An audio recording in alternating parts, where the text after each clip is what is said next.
ওয়াজ নসিহতরে বানাইলিছেন একটা ডং ডাঙ্গর ব্যবস্থা। যারা ওয়াজ মাহফিল আইয়া একটু ডং তামসা করতে পারে, ইয়াং জেনারেশন এরারেও বেশি ভালো হয়।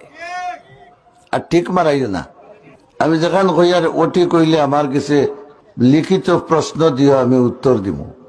আরো কয়দিন বাদে আমরা দেশের যুব সমাজে আলিমহলরে কইবা যে তুমি তেন বালা গায়ক আনো তো ওয়াজও মানুষ যাইবা। কারণ এখন আলিমহলে ওটা কইন কিতা করবা, ওয়াজ লাগাইয়া ওটা না হইলে মানুষে মানে না। মানুষে যেটা মানে না ওটার নাম ওয়াজ না, আল্লাহ যেখান কইন ওদিন মানার নাম ওয়াজ।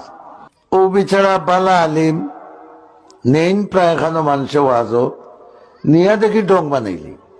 কতদিন আগে আমার একজনে দেখাইলা ফেসবুকে গলাত মালা উলা দিয়া এগেত 20 টাকা দিছে তার বিয়া অন্যা দোয়া কর্তা, আরো গিয়া দিছে তার 3 বউইটা খালি মায়ের ঘর ও তা।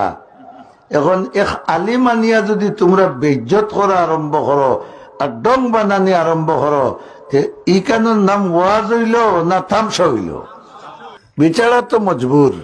হয়তো তাই যেগুলারে নিজে বালা ভাইন বাইরা লইবা, আর না হয় মাথার দোষ, দুইটা থেকে একটা হইব। আমরা লইয়া ইটা করি না, ডঙ্গর ওয়াজ আরম্ভ করতাম নি।